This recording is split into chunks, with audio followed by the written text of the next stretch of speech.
Hello friends, my name is Mahindra and welcome to your own YouTube channel that is Tech Center। आज के video में अभी हम लोग ने स्टडी नोट नंबर 1 मतलब बेसिकली चैप्टर नंबर 1 और चैप्टर नंबर 2 CMA इंटर के मॉड्यूल से रिवीजन किया था। आज का वीडियो का पर्पज़ है कि जो वीडियो नंबर 3 है, स्टडी नोट नंबर 3 है, जो कि एग्रीकल्चर इनकम के बारे में बात करता है, उसका हम लोग इन डिटेल रिवीजन कर लेंगे डायरेक्टली फ्रॉम मॉड्यूल। अगर आप चैनल पे फर्स्ट टाइम आए हो तो आप देख सकते हो हमारी बहुत सारी प्लेलिस्ट है जिसमें एक्सट्रीम नॉलेज टैक्सेशन के रिलेटेड डाला हुआ है। वेबसाइट पे बहुत सारे ब्लॉग्स वगैरह लिखे हैं, टेलीग्राम चैनल पे बहुत सारी फाइल्स वगैरह आपको मिल जाएगी, टैक्सेशन के रिलेटेड PDF वगैरह मिल जाएंगे। आपको अगर इंटरेस्ट है तो आप चेकआउट कर सकते हो। वीडियो पे नए आए हो तो आपको रिक्वेस्ट कर रहा हूँ कि आप वीडियो लाइक कर सकते हो, एज अ अटेंडेंस लगाते हैं ना। उससे क्या होगा, उससे सिंपल सी चीज़ होगी कि वीडियो का रीच बढ़ेगा, क्योंकि बाद में स्टूडेंट्स एग्ज़ाम के टाइम पे बोलते काश ये वीडियोस पहले मिल जाते तो सर मज़ा आ जाता। चैनल न्यू है तो क्या होगा, थोड़ा रीच बढ़ेगा तो सबके लिए हेल्पफुल होगा, ऑब्वियस सी बात है मेरे लिए भी हेल्पफुल होगा। तो एग्रीकल्चर इनकम के ऊपर आने से पहले एग्रीकल्चर इनकम के बेसिक सी बातें कर लेंगे। 5 पेज का आपके मॉड्यूल में चैप्टर दिया है तो काफ़ी फास्ट हो जाएगा चैप्टर ख़त्म, अपना कोई टेंशन की बात नहीं। वीडियो का लेंथ छोटा है बिकॉज आपके मॉड्यूल में ये चैप्टर के रिलेटेड 5 पेज ही है, ज़्यादा कंटेंट नहीं है, तो ज़्यादा अपन मेहनत नहीं करेंगे, फटाफट हो जाएगा। ठीक है, रिवीजन कैसे करेंगे, जैसे हर टाइम करते हैं, हर लाइन मॉड्यूल का रिवाइज करेंगे अच्छे से, इन डेप्थ रिवीजन होने वाला है। क्वेश्चंस पॉसिबल नहीं है रिवीजन में, जो आप समझते हो, पर कोई भी डाउट आता है तो आप कमेंट नीचे कीजिए, मैं कमेंट का रिप्लाई करूँगा।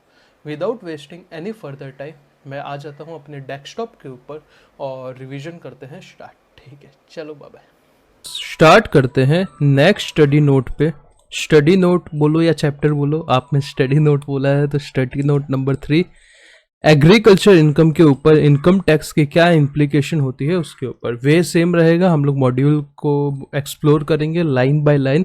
उससे पहले कुछ चीज़ें बता दूं तो उसके लिए मैं यहाँ पे कुछ लिख के आपको रिव्यू बता रहा हूँ। बेसिकली स्टार्ट करते हैं। ये वीडियो किसके लिए हेल्पफुल है पता है? सबके लिए हेल्पफुल है। CA inter, CA final, CS professional, CS executive, CMA inter, CMA final, सब जगह एग्रीकल्चर इनकम है। ठीक है, तो एग्रीकल्चर इनकम सबसे पहले यहाँ पे आपको ये समझना है कि एग्रीकल्चर इनकम के ऊपर टैक्स लगाने का राइट किसका है सर? टैक्स लगाने का राइट ऐसा भी कुछ होता है? Study note number 1 chapter number 1 में मैंने आपको कुछ बताया था। क्या बताया था सर? याद करो, मैंने एक चीज बताई थी कि कॉन्स्टिट्यूशन ने पावर दिया हुआ है कि हर एक मुद्दे पे या तो यूनियन लिस्ट में कुछ चीजें दी है, स्टेट लिस्ट में कुछ चीजें दी है, या कॉन्करेंट लिस्ट में चीजें दी है। यूनियन लिस्ट में जो चीजें दी है उसके ऊपर टैक्स कौन लगाएगा? सेंट्रल गवर्नमेंट मतलब पार्लियामेंट लगाएगी। स्टेट लिस्ट में जो चीजें दी है उसके ऊपर स्टेट लेजिस्लेचर मतलब स्टेट गवर्नमेंट लगाएगी। करेक्ट, स्टेट लेजिस्लेचर बोला जाना चाहिए। और एग्रीकल्चर इनकम जो है ना, वो एग्रीकल्चर के रिलेटेड हर एक्टिविटी स्टेट लिस्ट में दिया हुआ है, मतलब स्टेट लिस्ट, स्टेट गवर्नमेंट के पास पावर है एग्रीकल्चर इनकम के ऊपर क्या लेने का, टैक्स लेने का। करेक्ट है, पर इनकम टैक्स कौन सी एंट्री में दिया हुआ है? इनकम टैक्स दिया हुआ है यूनियन लिस्ट की, आपका 82 में दिया हुआ है। करेक्ट है, तो यूनियन लिस्ट की एंट्री में दिया हुआ है, मतलब सेंट्रल गवर्नमेंट इनकम टैक्स लगा सकती है, पर एग्रीकल्चर इनकम जो है वो स्टेट गवर्नमेंट लगा सकते थे। यहाँ पे कुछ कॉम्प्लिकेशन है थोड़ी, पर गवर्नमेंट यहाँ पे भी टैक्स लगाती है। कैसे लगाती है, क्या लगाती है, आगे देखेंगे। ठीक है, एग्रीकल्चर इनकम जो है,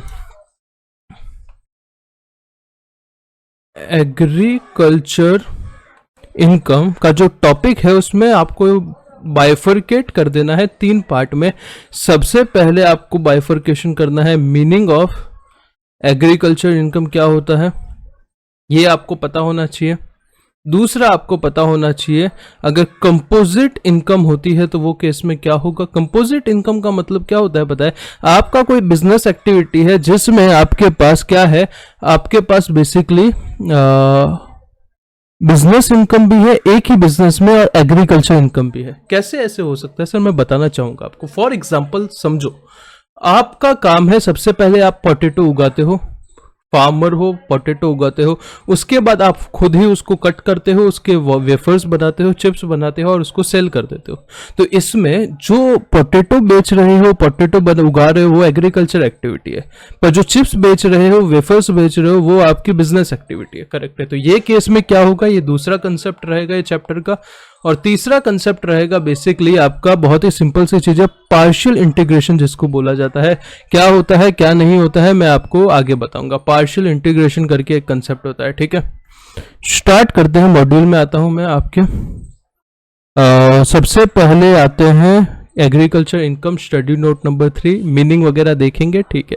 सबसे पहला पार्ट है सेक्शन 21A। एग्रीकल्चर इनकम का डेफिनेशन कहाँ दिया है? सेक्शन नंबर 21A में एग्रीकल्चर इनकम का डेफिनेशन दिया हुआ है। एग्रीकल्चर इनकम का मतलब क्या होता है? कोई तरीके का रेंट या रेवेन्यू डिराइव हो रहा है, कहां से? लैंड से डिराइव हो रहा है, which is situated in India है, और किसके लिए यूज हो रहा है? एग्रीकल्चर पर्पस के लिए यूज हो रहा है।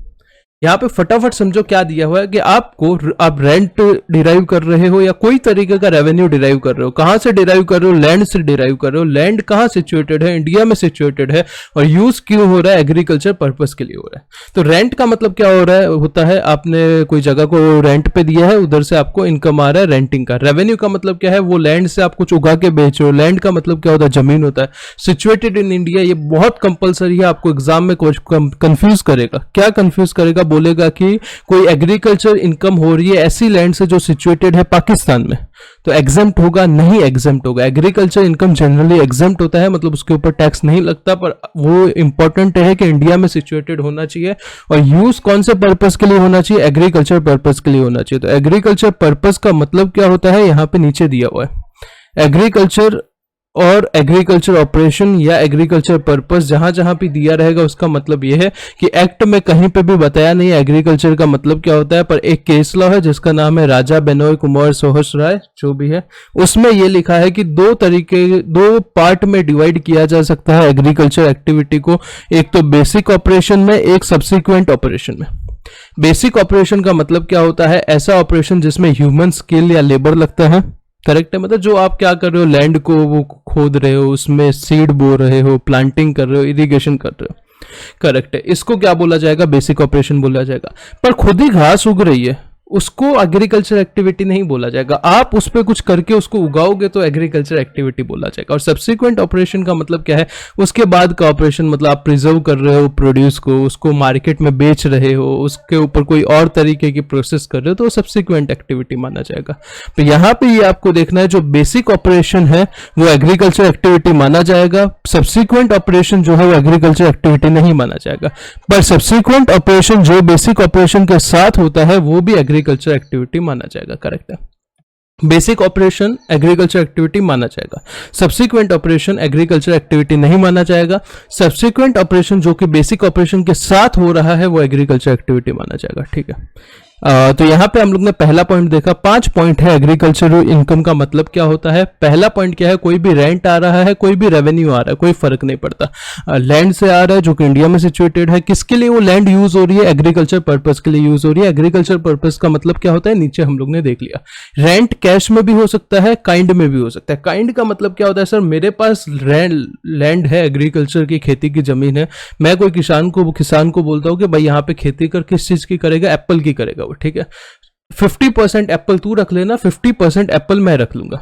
तो वो जो एप्पल मुझे मिली है ना, वो भी क्या हो जाएगा? एग्जम्प्ट हो जाएगा, उसको भी रेंट ही बोला जाएगा। सेकंड, असेसी जरूरी नहीं है ओनर हो, वो टेनेंट भी होगा तो भी चल जाएगा लैंड का, तो भी उसकी इनकम एग्जम्प्ट हो जाएगी। Second, any income derive from such land bye agriculture. Agriculture का मतलब क्या है? अभी हम लोग ने नीचे देखा, अगर कोई भी जमीन के ऊपर आप इनकम डिराइव कर रहे हो, कैसे डिराइव कर रहे हो? एग्रीकल्चर से डिराइव कर रहे हो, मतलब बेसिक ऑपरेशन से, या फिर बेसिक ऑपरेशन और सब्सिक्वेंट ऑपरेशन दोनों साथ में मिलके कोई इनकम डिराइव करते हो तो भी चलेगा।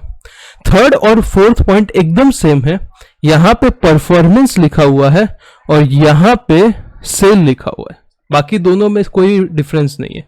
आप इनकम डिराइव कर रहे हो, यहां पे भी इनकम डिराइव कर रहे हो। कैसे इनकम डिराइव कर रहे हो? परफॉर्मेंस से डिराइव कर रहे हो, यहां से सेल से डिराइव कर रहे हो।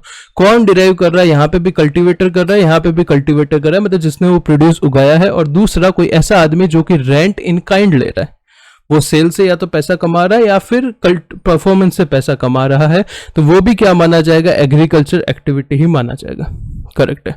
अच्छे से आप रीड कर लेना, मैं रिवीजन में आपको फटाफट टैग जो इंपॉर्टेंट पॉइंट्स है वो यहां पे बता रहा हूं। The process must be employed only to convert the produce और rent in kind in a marketable form. जो ऊपर यहाँ पे दिया हुआ है कि जो आपका प्रोसेस है वो क्यों लगाना चाहिए, वो क्यों होना चाहिए, वो सिर्फ इसीलिए होना चाहिए कि आपका जो प्रोड्यूस है वो मार्केटेबल फॉर्म में कन्वर्ट हो सके। If marketing process is perform on a produce और rent in a kind which can be sold in its raw form. यहाँ पे आपको याद रहेगा तो क्लास में मैंने एक चार्ट बना के दिया था कि अगर आप रॉ फॉर्म में बेच सकते हो तो वो एग्रीकल्चर एक्टिविटी है, पर अगर आप कोई सब्सिक्वेंट उसके ऊपर ऑपरेशन करते हो जो कि जरूरी नहीं है तो वो आपका क्या नहीं माना जाएगा, वो एग्रीकल्चर एक्टिविटी का डेफिनेशन है। ये पांचवा पॉइंट है।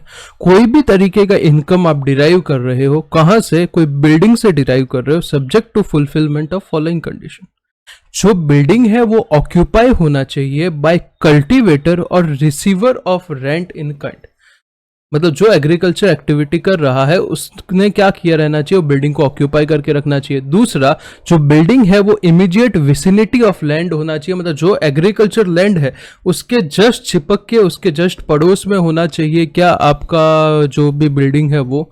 तीसरा, बिल्डिंग यूज होना चाहिए use as a dwelling house और स्टोर हाउस और अदर आउट बिल्डिंग। मतलब क्या है कि वो वाला बिल्डिंग किसके लिए यूज होना चाहिए, जो आप एग्रीकल्चर प्रोड्यूस उगा रहे हो उसको वहां पे रख रहे हो या पैकिंग कर रहे हो, वट एवर द थिंग, जो उसके रिलेटेड कोई थिंग है उसके लिए आप क्या कर रहे हो, बिल्डिंग का यूज कर रहे हो। और चौथा, जो वो बिल्डिंग है वो लैंड है वो इधर सिचुएटेड होना चाहिए रूरल एरिया में, गांव में, और दूसरा कोई ऐसे अर्बन एरिया में जो कि असेस है लैंड रेवेन्यू के लिए या लोकल रेट्स के लिए। लैंड रेवेन्यू का मतलब लगान मूवी था ना, वही होता है। अर्बन एरिया एक ऐसा जो कि असेस है लैंड रेवेन्यू के लिए। मतलब लैंड कहाँ सिचुएटेड होना चाहिए, या तो रूरल एरिया में या फिर एक ऐसा अर्बन एरिया जो कि असेस है लैंड रेवेन्यू के लिए या लोकल रेट्स के लिए। करेक्ट है। तो यहां पे ये 5 पॉइंट है। सर 5 पॉइंट याद कैसे करें भाई, बहुत ही सिंपल है। सबसे पहला पॉइंट है रेंट। रेंट या कोई रेवेन्यू आप वो लैंड से ले रहे हो जो लैंड एग्रीकल्चर पर्पस के लिए इंडिया में यूज हो रहा है। सेकंड, कोई भी इनकम आप एग्रीकल्चर की वजह से अर्न कर रहे हो वो लैंड से, तो वो आपका एग्रीकल्चर इनकम है। थर्ड और फोर्थ में सेम पॉइंट है, अगर आप परफॉर्मेंस से या फिर सेल से कोई कल्टीवेटर या receiver of cash in kind कोई इनकम अर्न करता है तो वो भी आपका एग्रीकल्चर इनकम है। पांचवा पॉइंट है कि अगर आप कोई, यहाँ पे लैंड खत्म हो गया, फर्स्ट 4 पॉइंट में लैंड के रिलेटेड पॉइंट था, पांचवा बिल्डिंग के रिलेटेड पॉइंट है। बिल्डिंग आप क्या कैसे यूज कर रहे हो, आप कल्टीवेटर और receiver of rent in kind हो, पहला पॉइंट। ठीक है, जो बिल्डिंग ऑक्यूपाई करता है, मतलब जो बिल्डिंग में अपना सामान वामान रखता है। दूसरा, वो इमीडिएट विसिनिटी ऑफ लैंड है। इमीडिएट विसिनिटी ऑफ लैंड का मतलब क्या, पड़ोस में एकदम जो एग्रीकल्चर लैंड है उसके चिपक के वो बिल्डिंग है। तीसरा, वो किसके लिए यूज हो रहा है भाई, वही एग्रीकल्चर के रिलेटेड यूज हो रहा है। और चौथा, वो लैंड सिचुएटेड है इधर रूरल एरिया में या फिर अर्बन एरिया में जो कि असेस है टू द लैंड रेवेन्यू। ठीक है, अभी यहां पे सर सवाल आपका आएगा कि रूरल एरिया और अर्बन एरिया का मतलब क्या होता है। तो जो कैपिटल गेन में मतलब होता है ना, वही सेम टू सेम मतलब होता है। अर्बन एरिया का मतलब क्या होता है कि पॉपुलेशन या म्यूनिसिपैलिटी या कंटोनमेंट बोर्ड का वो एरिया वो जहां का पॉपुलेशन 10,000 लोगों तक का है, 10,000 लोगों तक का पॉपुलेशन है तो वो अर्बन एरिया माना जाएगा। 10,000 से कम है तो रूरल एरिया माना जाएगा। अगर पॉपुलेशन 10,000 से लेके 1 लाख तक का है तो उसके बाहर का 2 किलोमीटर का एरिया भी क्या माना जाएगा, अर्बन माना जाएगा। फॉर एग्जाम्पल, ये कोई एरिया है, यहाँ का पॉपुलेशन समझो 15,000 लोगों का है, तो ये तो एरिया पूरा अर्बन एरिया है ही, इसके साथ साथ इसके बाहर का 2 किलोमीटर का एरिया भी क्या माना जाएगा, अर्बन एरिया माना जाएगा। सिंपल है। अगर आपका एरिया का पॉपुलेशन 1 लाख से लेके 10 लाख तक है तो इसके बाहर का 6 किलोमीटर का एरिया भी क्या माना जाएगा, अर्बन एरिया माना जाएगा। अगर आपका पॉपुलेशन 10 लाख से ज्यादा है तो इसके बाहर का 8 किलोमीटर का एरिया भी क्या माना जाएगा, अर्बन एरिया माना जाएगा। ये सेम कैपिटल गेन में डेफिनेशन आएगा जो यहाँ पे है। फिर यहाँ पे कुछ नोट्स दिए कि profit on transfer of agriculture land. अगर आप एग्रीकल्चर लैंड का ही ट्रांसफर कर दोगे और उसके ऊपर प्रॉफिट आएगा तो वो आपका जो है वो एग्रीकल्चर नहीं माना जाएगा। क्यों नहीं माना जाएगा, वो भाई कैपिटल नेचर का इनकम है। यहाँ पे हम लोग रेवेन्यू नेचर का इनकम डिस्कस कर रहे हैं। वो तो आपने प्रॉपर्टी ही बेच दिया ना पूरा का पूरा, तो कैपिटल गेन अट्रैक्ट हो जाएगा। और कैपिटल गेन में भी आगे लिखा हुआ है कि अगर कोई रूरल एग्रीकल्चर लैंड होता है तो हम उसके ऊपर कैपिटल असेट ही नहीं मानेंगे, तो कैपिटल गेन नहीं लगाएंगे। फिर यहाँ पे लिखा हुआ है nexus between agriculture activity and agriculture income. आपकी एग्रीकल्चर इनकम और एग्रीकल्चर एक्टिविटी के बीच में कनेक्शन क्या होना चाहिए, तो यहाँ पे लिखा है कि क्लोज नेक्सस होना चाहिए between income and activity, income by sale of commodity being different from what is raised and processed is not a agriculture income. जैसे कि एग्जाम्पल भाई सिंपल सा समझ लो ना, आपने पोटैटो उगाए वो तो एग्रीकल्चर एक्टिविटी है, पर तुम चिप्स बांट रहे हो, चिप्स बेच रहे हो, तो वो आपका एग्रीकल्चर इनकम नहीं माना जाएगा। ठीक है, ये हम लोग ने सब्सिक्वेंट ऑपरेशन, बेसिक ऑपरेशन कर लिया। अभी यहाँ पे क्या लिखा हुआ है, दो ऐसी सिचुएशन दी हुई है जो एकदम थियोरिटिकल है, रीडिंग वाली चीजें हैं कि कोई ऐसी चीजें हैं जो कि एग्रीकल्चर इनकम मानी जाएगी और कुछ ऐसी चीजें हैं जो कि एग्रीकल्चर इनकम नहीं मानी जाएगी। तो ये आपका ट्रू एंड फॉल्स एमसीक्यू वो स्टार्टिंग में आपको कुछ आते हैं ना, उसमें पूछने के चांसेस है, तो भाई रीड कर लेना, ज्यादा इसमें रटने की जरूरत नहीं है, रीड कर लेना। ये फोर्थ पॉइंट बहुत इंपॉर्टेंट है, मैं डिस्कस करता हूँ। देखो सबसे पहले क्या लिखा है, आप कुछ क्या कर रहे हो, ग्रोइंग ट्रेड और कॉमर्स और product like jute, cotton etcetera is an agriculture income. अगर आप कोई जूट को, कॉटन को क्या कर रहे हो, ग्रोइंग कर रहे हो या उसका ट्रेड कर रहे हो, तो वो क्या माना जाएगा, बेसिकली एग्रीकल्चर इनकम माना जाएगा। अगर आप कोई फ्लावर्स को उगा रहे हो या क्रीपर्स को उगा रहे हो, ये एग्रीकल्चर इनकम है। कोई प्लांट, ये सुप्रीम कोर्ट का जजमेंट है, मेरी क्लास के नोट्स में स्पेसिफिकली मेंशन है। अगर कोई नर्सरी का इनकम है, नर्सरी का इनकम का मतलब क्या होता है, कोई प्लांट को आप क्या कर रहे हो, पॉट में डाल के बेच रहे हो या उसके ऊपर एक्टिविटी कर रहे हो, तो वो आपका एग्रीकल्चर इनकम माना जाएगा। Remuneration and interest to partner, अगर कोई एग्रीकल्चर बिजनेस में पार्टनरशिप फर्म है और वो पार्टनरशिप फर्म को में कोई पार्टनर है, उनको रेम्यूनरेशन मिल रहा है या इंटरेस्ट वगैरह मिल रहा है, तो वो भी आपका क्या माना जाएगा, एग्रीकल्चर इनकम माना जाएगा। ये कुछ थियोरिटिकल पॉइंट्स है, आप रीड कर लेना, इसमें समझाने जैसा ऐसा कुछ महान काम नहीं है, रिविजन में रीडिंग वाली चीजें है। ठीक है, ये इंपॉर्टेंट है। Treatment of partly agriculture and partly non agriculture income, ये मैंने वो वाली चीज बताई कि देखो अगर कोई ऐसा बिजनेस है जिसमें आधी इनकम आपके बिजनेस की है, आधी इनकम आपके एग्रीकल्चर की है, तो सर बाइफरकेशन कैसे होगा एग्रीकल्चर के बीच में और बिजनेस के बीच में, तो उसके लिए कुछ रूल दिए हुए हैं। एक होता है रूल 7। रूल 7 सबके लिए लगता है, जनरल लगता है, पर वो रूल 7 आपके मॉड्यूल में नहीं दिया हुआ है, तो अपने को ज़्यादा इतना डीप घुसने की ज़रूरत नहीं है, अपने को जो मॉड्यूल में दिया है वो अच्छे से करना है। रूल 7 के बाद rule 8, rule 7A, rule 7B और रूल 7B 1 और 1A। ठीक है, सिर्फ 7B याद रख लो। 7B जो होता है वो कॉफ़ी के लिए होता है, 7A जो होता है वो रबर के लिए होता है, और 8 जो होता है वो टी के लिए होता है। करेक्ट है, चाय के लिए 8, 7B कॉफी के लिए, 7A रबर के लिए। अगर आपका बिजनेस है growing and manufacturing of T in India, आप क्या करते हो, इंडिया में चाय को उगाते हो और उगाने के बाद उसको मैन्युफैक्चर करते हो, तो आपका दो एक्टिविटी है, एक तो मैन्युफैक्चरिंग का एक्टिविटी है जो कि बिजनेस है, दूसरा चाय उगाने का एक्टिविटी है जो कि एग्रीकल्चर है।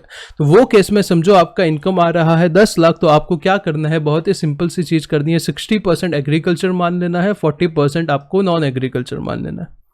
सिंपल है, समझो 10 लाख इनकम है तो 60% एग्रीकल्चर मान के एग्जम्प्ट हो जाएगा, 40% बिजनेस मान के टैक्सेबल हो जाएगा। सर ऐसे क्यों, भाई कोई लॉजिक नहीं है, भाई गवर्नमेंट ने बोला है ये रेशियो लेना है तो आपको ये रेशियो लेना पड़ेगा।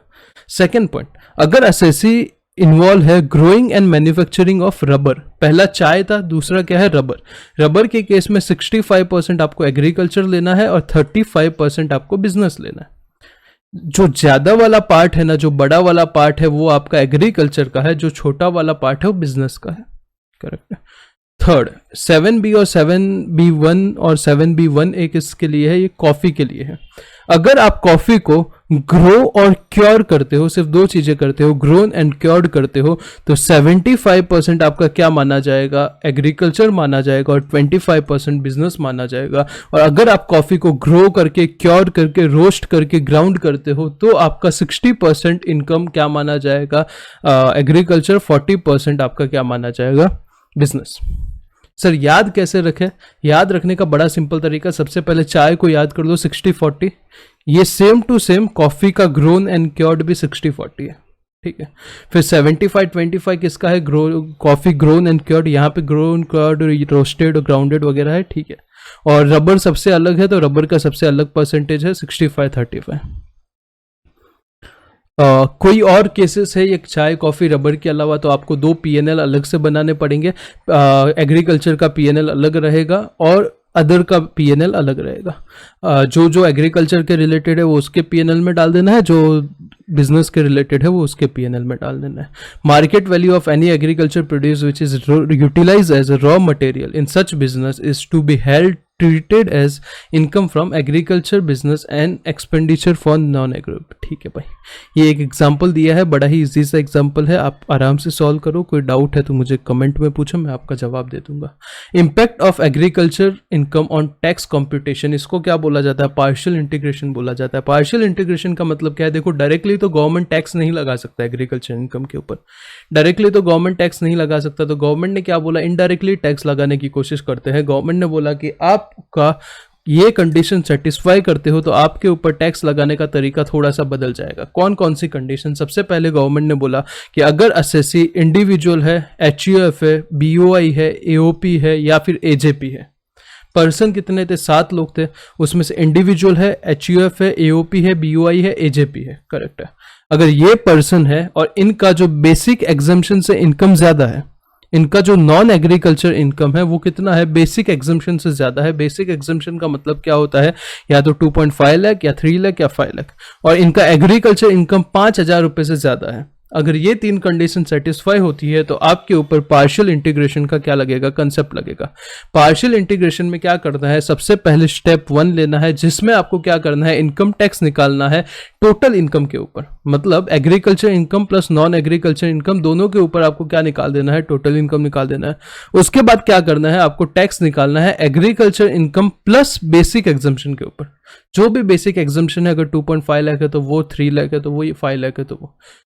पहले क्या किया? पूरी इनकम के ऊपर टैक्स निकाला, फिर agriculture income plus basic exemption के ऊपर टैक्स निकाला, और थर्ड में आपका टैक्स लायबिलिटी आ जाएगा। जो स्टेप 1 में आया टैक्स, उसमें से स्टेप 2 का लेस कर दो, जो डिफरेंस है वो आप क्या करो? गवर्नमेंट को टैक्स भर दो और उसके ऊपर हेल्थ एंड एजुकेशन सेस लगा दो। तो यहाँ पे आपका एक एग्जांपल छोटा सा दिया है। क्लास में हम लोग ने 2 एग्जांपल किए थे जो कि सफिशिएंट थे, और यहाँ पे आपका खत्म हो जाएगा agriculture income study note number 3। तो उम्मीद करता हूँ आपको ये ठीक लगा रहेगा, लेक्चर रिवाइज हो गया रहेगा आपका। स्टडी नोट नंबर 3 छोटा सा लेक्चर था, क्योंकि कंसेप्ट भी 5-6 पेज का ही है आपके मॉड्यूल में। मैं यहाँ पे रिवीजन का टारगेट लेके बैठा हूँ। आपको क्या करना है? आपको ये जितनी ज्यादा बार हो सके सुनोगे तो चीजें बैठ जाएगी आपके दिमाग में। एक बार 2-3 बार सुन के दिमाग में चीज़ें बैठ जाती है तो फिर आप आराम से उसको इम्प्लीकेशन इम्प्लाई कर सकते हो एग्जामिनेशन में, और साथ साथ में जितने भी क्वेश्चन है सुनते सुनते ही प्रैक्टिस कर लेने का, तो आपका बर्डन निकलता रहेगा। लिसनिंग से चीज़ें अच्छे से याद रहती है। इनकम टैक्स सब्जेक्ट में आपको प्रॉब्लम क्या होगी पता है? इनकम टैक्स सब्जेक्ट में प्रॉब्लम ये होगी, आपने सब कुछ किया रहेगा पर कुछ चीज़ें एग्जाम के पीरियड में याद नहीं आएगी। क्यों नहीं आएगी? उसका बहुत सिंपल सा रीज़न है कि बहुत सारी चीज़ें दी हुई है। करेक्ट है? कितना चीज़ें अपना दिमाग याद रखेगा?